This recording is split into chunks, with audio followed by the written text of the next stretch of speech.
순직 해병 특검에 출석해 17시간 가까이 조사를 받은 조태용 전 국가안보실장.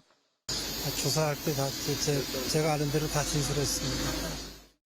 조 전 실장은 특검에서 2023년 7월 31일 대통령실 회의에서 윤석열 전 대통령이 화를 낸 뒤 이종섭 전 국방장관에게 전화하는 걸 봤다고 진술한 것으로 확인됐습니다.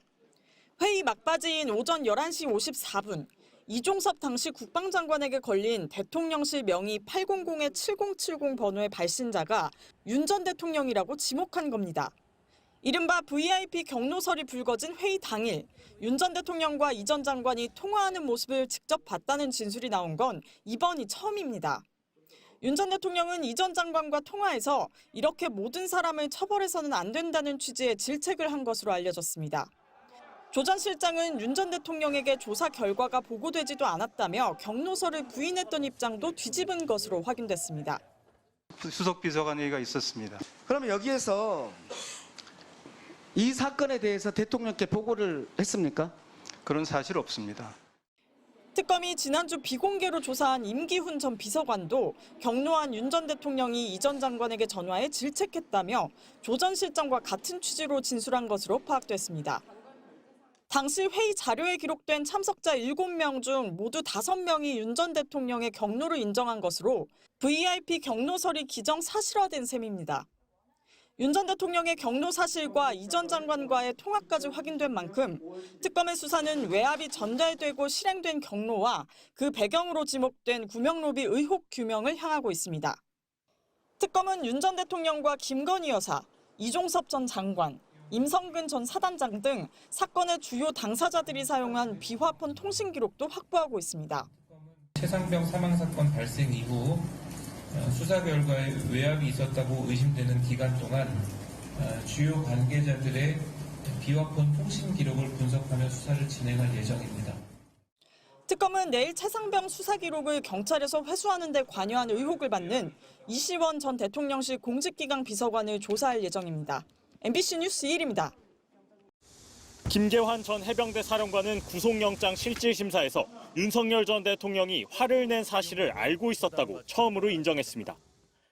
대통령이 화가 났다는 그런 부분에 대해서 화가 났다는 얘기를 들은 부분에서 인정을 했습니다. 김 전 사령관은 VIP 경로를 전달한 인물이 임기훈 전 국방비서관일 가능성이 있다는 취지를 내비친 것으로 파악됐습니다. 순직해병 특검 역시 김 전 사령관이 입장을 뒤집었다는 걸 확인했습니다. 영장이 청구되기 전까지 이 사안에 대해서 고수했던 입장을 일부 바꾸었습니다. 다만 법원은 증거와 수사 진행 경과 등을 고려할 때 방어권 행사 차원을 넘어선 증거인멸의 우려가 있다고 보기 어렵다며 김 전 사령관에 대한 영장을 기각했습니다. 상당수의 관련자가 경로를 인정하면서 이제 초점은 외압이 전달되고 실행된 경로로 넘어가고 있습니다. 그러면서 대통령실 회의 직후 이종섭 전 국방장관에게 전화를 건 대통령실 번호 800-7070에 다시 관심이 쏠리고 있습니다.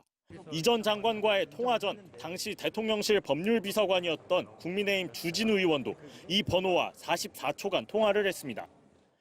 누가 사용했는지 특정되지도 않는 일반 전화 44초 통화했다라고 해서 어떻게 제가 이 이해 충돌에 걸린다고 지금 말씀하십니까?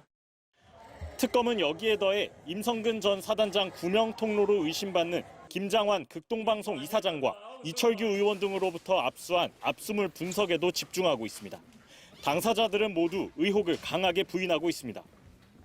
어쩌다 통화 기록 가지고 이걸 터잡아서 저에게 뭔가 찾아보겠다고 자료를 확보하기 위해서 압수수색 하셨는가 본데. 안규백 국방부 장관 후보자도 당시 임 전 사단장과 통화한 사실이 밝혀졌는데 특검 측은 그 이후 연결되는 통화 등을 봤을 때 아직 압수수색 대상으로 판단하지 않는다고 밝혔습니다.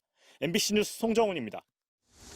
박정훈 해병대 수사단장에게 VIP 경로설을 전달한 인물로 지목돼 온 김계환 전 해병대 사령관이 구속영장 실질심사에 출석했습니다. VIP 경로 박정훈 대령에게 전달 안 하셨습니까? VIP 경로의 실체에 대해서는 알고 있으셨죠? 그리고 결국 신문 과정에서 윤석열 전 대통령의 경로를 인정했습니다. 일단 대통령이 화가 났다는 그런 부분에 대해서 화가 났다는 얘기를 들은 부분에서 인정을 했습니다. 김 전 사령관은 과거 박 단장 항명 혐의 재판에서는 윤 전 대통령 경로 여부를 묻는 재판부에 그런 사실이 없다고 하면서 박 대령을 향해 편향적 가치를 내세우고 있다고 비난하기도 했습니다. 국회 국정감사에서도 마찬가지였습니다. 그날 박정훈 대령한테 VIP 경로설 얘기한 적 있으시죠? 없습니다. 하지만 최근 2023년 7월 31일 대통령실 회의 참석자들이 순직해병 특검 수사에서 잇따라 VIP 경로설을 인정한 데다 임기훈 당시 국방비서관이 윤 전 대통령의 지시로 회의실에 따로 남았다가 이후 김 전 사령관과 통화한 사실도 드러났습니다. 이렇게 법원과 국회에서 위증을 했다는 모해 위증 혐의로 구속될 위기에 처하자 2년 만에 말을 바꾼 겁니다. 하지만 김 전 사령관은 경로를 전달한 윗선이 누군지는 기억이 나지 않는다며 제대로 답하지 않은 것으로 확인됐습니다. 특검은 김 전 사령관이 VIP 경로 당시 상황을 충분히 인지했다고 볼 만한 통화 녹음 파일을 제시해도 기억이 나지 않는다는 태도를 유지했던 점, 또 사건 이후 군 관계자들과 연락을 주고받은 점 등에 비추어 증거인멸 가능성이 높다는 점을 강조한 것으로 파악됐습니다. 그러나 법원은 김 전 사령관의 조사 출석 상황 및 진술 태도 등을 고려하면 도망할 염려를 인정하기 어렵고 방어권 행사 차원을 넘어선 증거인멸의 우려가 있다고 보기도 어렵다며 영장을 기각했습니다. MBC 뉴스 1입니다.